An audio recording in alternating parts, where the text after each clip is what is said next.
Class में स्वागत करती हूँ। आज मैं पढ़ाने जा रही हूँ शैक्षिक मापन तथा मूल्यांकन की तकनीक। जैसा कि आप सब लोग मेरी सारी वीडियो देख रहे होंगे, तो उसके आगे मैं आज आपको शैक्षिक मापन तथा मूल्यांकन की तकनीकी के बारे में बताऊंगी। आइए जानते हैं कि शैक्षिक मापन तथा मूल्यांकन की तकनीकी कौन कौन सी हैं।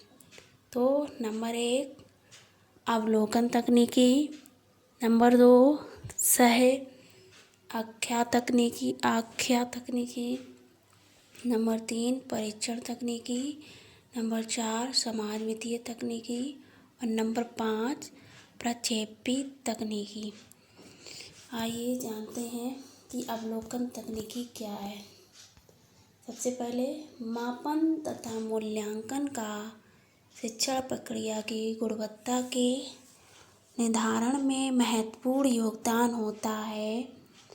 यह केवल वर्तमान स्थिति की ही व्याख्या नहीं करता, वरन भविष्य में होने वाले परिवर्तन की रूपरेखा भी तैयार करता है। चूँकि आज लिया जाने वाला कोई भी निर्णय तुरंत कोई परिणाम नहीं देता, बल्कि उसका असर भविष्य में दिखता है। उसमें एक छोटी सी चूक गंभीर परिणाम प्रस्तुत कर सकती है। अतः मापन तथा मूल्यांकन बहुत ही सूक्ष्मता तथा सतर्कता के साथ किया जाना चाहिए, क्योंकि मापन तथा मूल्यांकन द्वारा प्राप्त परिणामों का प्रयोग प्रायः शैक्षिक नियोजन में दूरवर्ती कार्यक्रमों के निर्धारण में होता है। अतः विभिन्न मापन तथा मूल्यांकन तकनीकों की जानकारी आवश्यक है।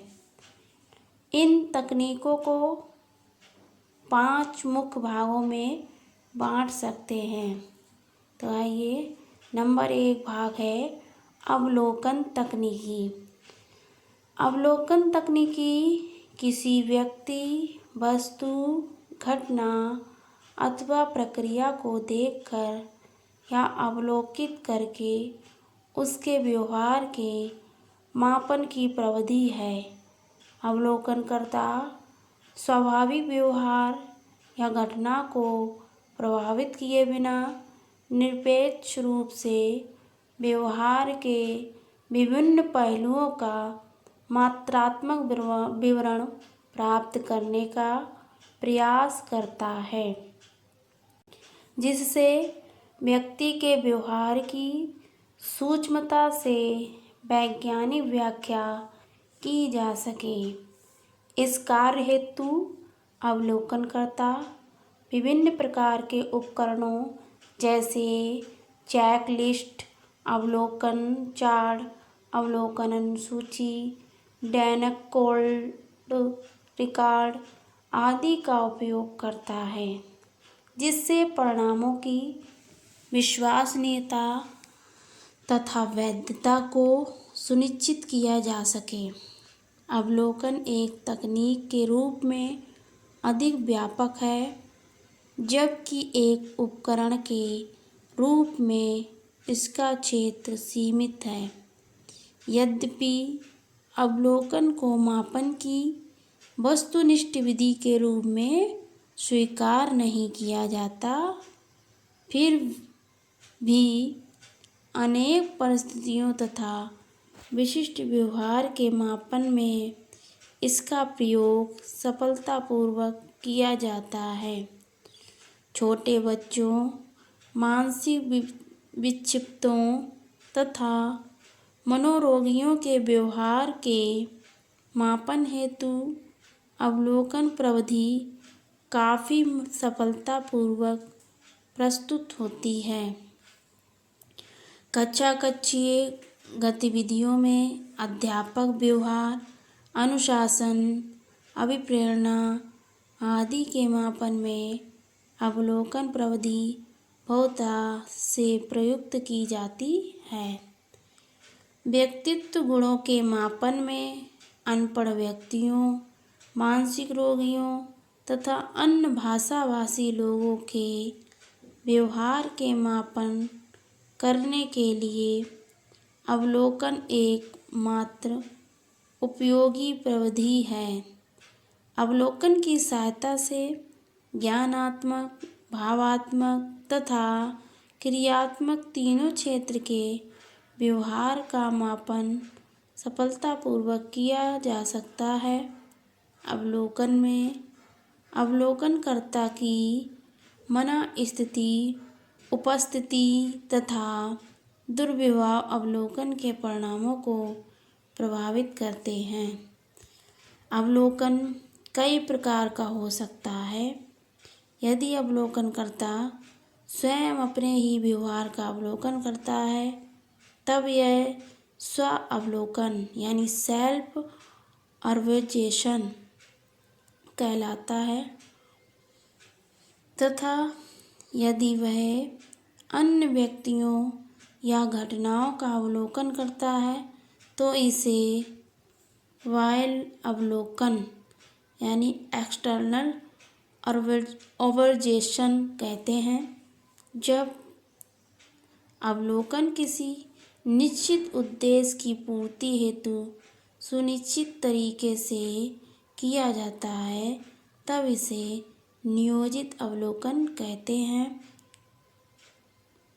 तथा जब यह बिना किसी उद्देश्य के किया जाता है, तब अनियोजित अवलोकन कहते हैं। जब अवलोकनकर्ता प्रत्यक्ष रूप से हो रहे व्यवहार को देखता है, जिस रूप में वह हो रहा हो, तो यह प्रत्यक्ष अवलोकन डायरेक्ट ऑब्जर्वेशन कहलाता है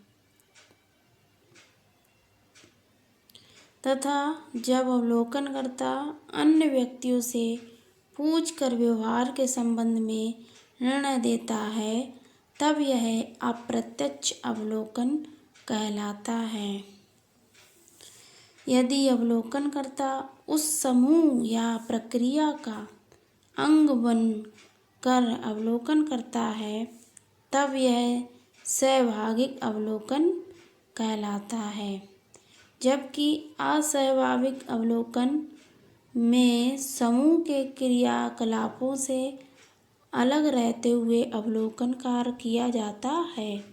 जब अवलोकनकर्ता कुछ विशिष्ट परिस्थितियाँ निर्मित कर उनमें विषय का व्यवहार अवलोकित करता है, तब इसे नियंत्रित अवलोकन कहते हैं।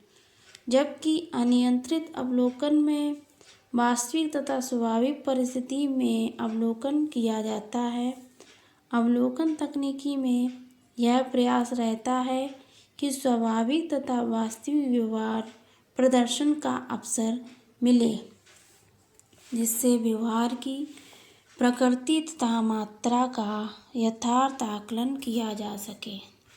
आइए अब जानते हैं अगली हेडिंग स्व-आख्या तकनीकी। स्व-आख्या तकनीकी इसमें क्या है? जब विषय अपने स्वयं के व्यवहार के विषय में जानकारी देता है, सेल्फ डिपेंड यानी कि पर्सनल के लिए जो यूज की जाती है टेक्नोलॉजी, उसके बारे में कह रहा है कि जब व्यक्ति स्वयं के व्यवहार की जानकारी देता है, तब यह स्व आख्या यानी सेल्फ रिस्पेक्ट कहलाती है। स्व आख्या तकनीकी में मापे जा रहे व्यक्ति से उसके स्वयं के व्यवहार के संबंध में जानकारी प्राप्त की जाती है। इसमें इस तथ्य का मापन नहीं होता है कि व्यक्ति के क्या गुण हैं, बल्कि यह मापने का प्रयास होता है कि व्यक्ति किन गुणों को होना अपने अंदर स्वीकार करता है। चूँकि व्यक्ति स्वतः अपने विषय में सूचना देता है, अतः प्राप्त परिणामों की विश्वसनीयता तथा वैधता उच्च होती है। किंतु कभी कभी सामाजिक वांछनीयता के कारण परिणाम प्रभावित हो जाते हैं। विषयी प्रयास सामाजिक रूप से मान्य एवं वांछनीय गुणों को न होते हुए भी उपस्थित बताता है, जबकि अवांछनीय गुणों को अभिव्यक्त नहीं करता। स्व आख्याया तकनीकी में प्रयोगकर्ता विषय से सूचना प्राप्त करने हेतु प्रश्नावली, साक्षात्कार तथा अभिव्यक्ति मापनी का प्रयोग करता है। इस प्रकार प्राप्त परिणाम की वैधता विषय की ईमानदारी पर निर्भर करती है। इसका प्रयोग छोटे बच्चे, पागलों, विक्षिप्तों पर करना संभव नहीं है। मानसिक रूप से स्वस्थ तथा सहयोगी विषय हेतु यह प्रविधि सर्वाधिक प्रयुक्त है।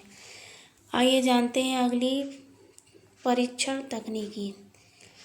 प्रायः व्यक्ति के व्यवहार में परिस्थितियों का प्रभाव दिखाई देता है। परीक्षण तकनीकी में विषय को ऐसी परिस्थिति में रखा जाता है जिसमें वह अपना स्वाभाविक व्यवहार प्रकट कर सके।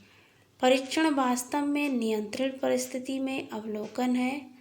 मापनकर्ता यथासंभव स्वाभाविक नियंत्रण परिस्थिति में विषय के सम्मुख कुछ उद्दीपन या समस्याएं रखता है तथा उसकी अनुक्रिया स्वरूप विषय द्वारा की गई प्रतिक्रिया के आधार पर व्यवहार गुणों की मात्रा का आकलन करता है।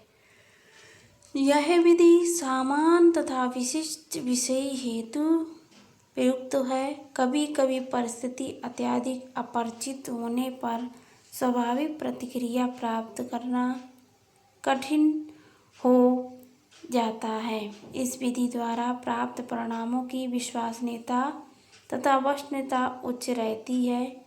व्यवहार के आकलन हेतु प्रयोगकर्ता संपत्ति परीक्षण, बुद्धि परीक्षण, निदानात्मक परीक्षण, अभिरुचि परीक्षण, मूल परीक्षण आदि उपकरणों का प्रयोग करता है। परीक्षण द्वारा प्राप्त परिणाम निर्देश, प्रशासन, कक्षा-कक्षीय अंतःक्रियाएं आदि में महत्वपूर्ण भूमिका निभाते हैं। आइए जानते हैं सामाजिक तकनीकी, समाजमितीय तकनीकी। विषय के सामाजिक संबंधों, समायोजन व अंतःक्रिया के मापन हेतु समाजमिति का प्रयोग किया जाता है। कोई व्यक्ति अन्य व्यक्ति से कैसे संबंध रखता है तथा अन्य व्यक्ति उससे किस प्रकार संबंध रखते हैं, जानने का प्रयास किया जाता है।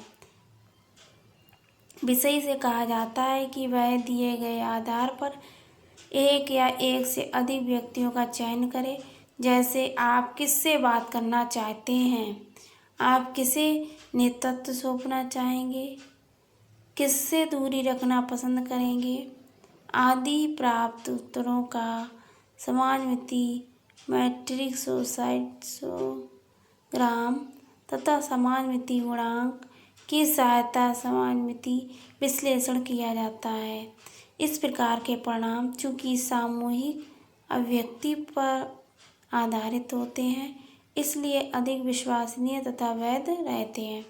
सामाजिक गुणों के माप की यह एक सर्वोच्च जो सामाजिक गतिशीलता, लोकप्रियता, नेतृत्व तथा विभिन्न व्यक्तियों के गुणों के मापन में प्रयुक्त की जाती है। अगली हेडिंग है प्रक्षेपी तकनीकी। प्रक्षेपी तकनीकी के अंतर्गत क्या है? व्यक्ति के व्यवहार प्रदर्शन में परिस्थिति तथा उसकी चेतना का विशेष महत्व होता है, जिसमें कभी कभी अप्राकृतिक व्यवहार भी प्रकट हो जाते हैं। अतः विषय के सम्मुख ऐसा असंरचित उद्दीपन प्रस्तुत किया जाता है जिस पर वह अपनी प्रतिक्रिया मुख्य रूप से प्रकट कर सके। यह प्रक्रिया कहानी पूर्ति, भाव पूर्ति, कहानी निर्माण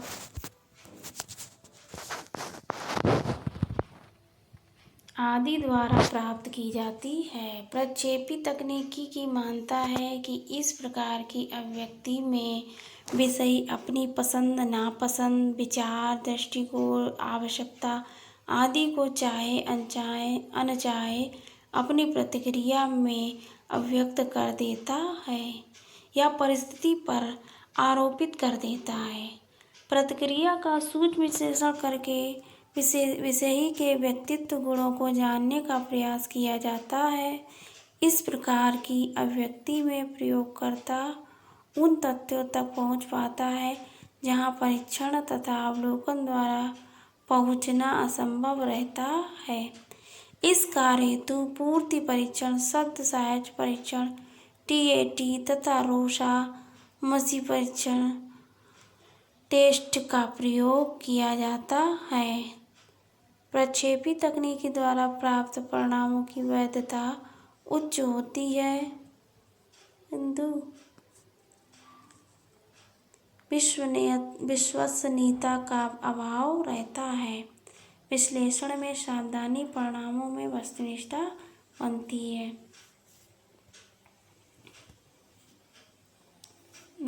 दोस्तों स्टूडेंट, आज मैंने आपको पढ़ाया शैक्षिक मापन तथा मूल्यांकन की तकनीकी।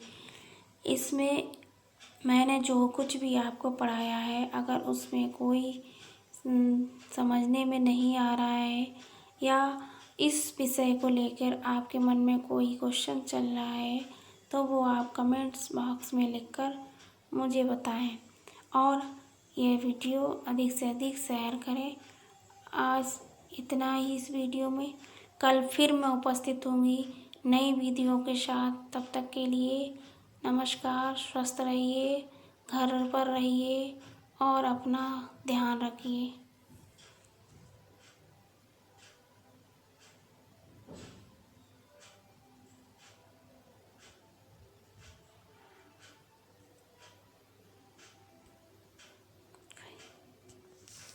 कट गई वीडियो।